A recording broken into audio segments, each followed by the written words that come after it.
আল্লাহ ওই জাহান্নামে যেন না জ্বলতে হয়। আমি আপনাদেরকে সামনে যদি কসম করে আমি হানিস হব না, জাহান্নামে সহ্য করার মতো এমন কোনো ব্যক্তি আমাদের বড়াই নাই। শুধু বড়া না, পুরো বাংলাদেশে এমন কোনো ব্যক্তি পাবেন না যারা জাহান্নামের আযাব সহ্য করবে।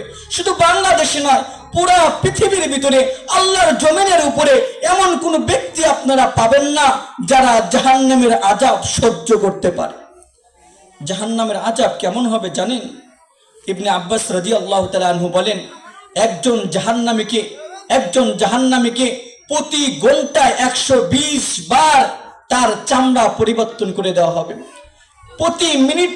প্রতি মিনিটে একজন জাহান্নামীর চামড়া 2 বার করে পরিবর্তন করা হবে। বড় কঠিন হবে, বড় আযাবের জায়গা হবে জাহান্নাম।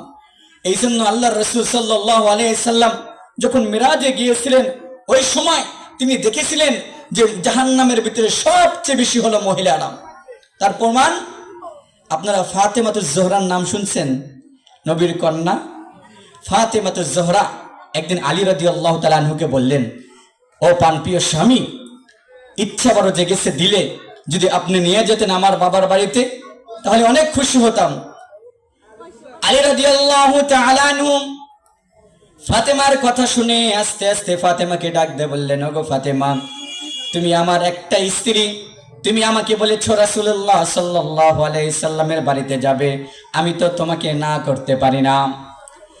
আলী রাদিয়াল্লাহু তাআলা আনহু এবং ফাতেমা রাদিয়াল্লাহু তাআলা আনহা উভয়জন মিলে একসাথে রাস্তা চলতে চলতে রাসূল করিম সাল্লাল্লাহু আলাইহি সাল্লামের বাড়ির সামনে চলে গেলেন।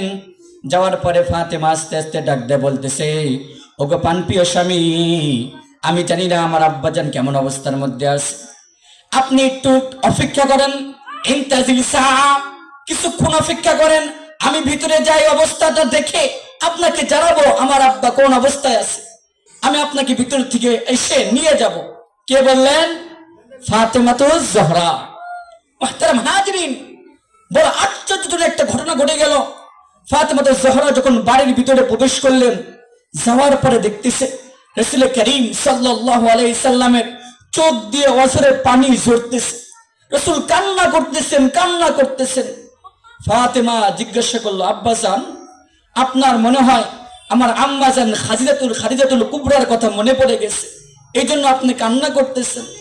রাসূল সাল্লাল্লাহু আলাইহি সাল্লাম বলল, মা, আমার খাদিজাতুল কুবরার কথা মনে পড়ে নাই। ফাতেমা আবার জিজ্ঞাসা করলো, আব্বাজান, তাহলে মনে হয় আপনার আবার কথা মনে করে গেছে, বাবার কথা মনে করে আপনি কান্না করতেছেন। ফাতেমাতুজ জোহরাকে আবার উত্তর দিল, না না, আমি বাবার কথা মনে করে কান্না করতেছি না।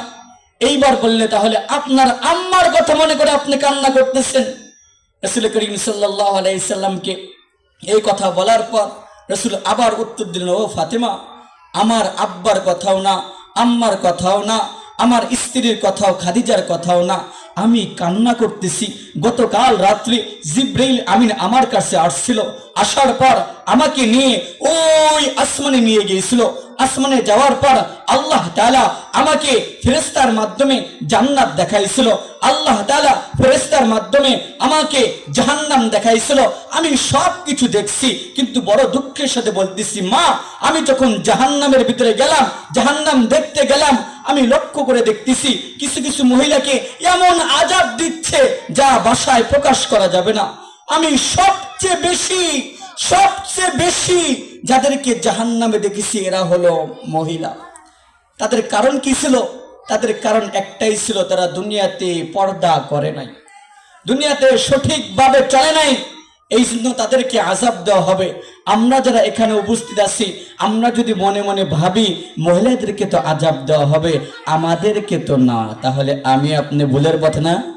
অবশ্যই।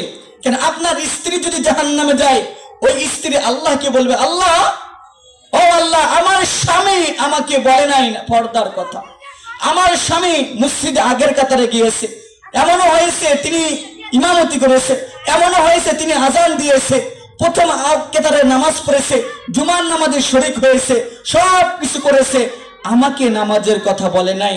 ও আল্লাহ, আমার স্বামী যদি আমাকে নামাজের কথা বলতো তাহলে আমি নামাজ পড়তাম, আমি আজকে জাহান্নামে হতাম না। এই কথা বলার পর আল্লাহ তাআলার আদালত থেকে ফয়সালা হবে তার জামাইকে ধরো, খুজুহু ফাগুল্লুহু, তার জামাইকে ধরো, বাঁধো। কেন? তার জামার জন্য কর্তব্য ছিল তার স্ত্রীকে শাসন করা, বাবার জন্য কর্তব্য হলো তার মেয়েকে শাসন করা।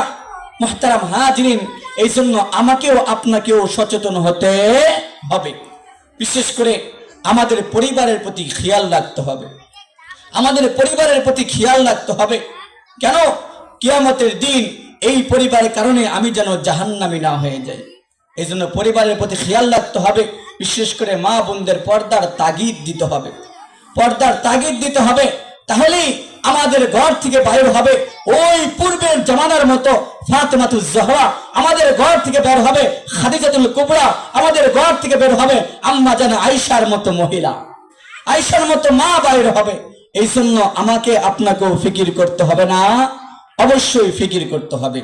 সম্মানিত মুআজ্জাজ হাজিরিন, সম্মানিত মুআজ্জাজ হাজিরিন, আমাদেরকেও সজাগ হতে হবে, সজাগ হতে হবে। সজাগ দ্বারা উদ্দেশ্য কি? আমাদের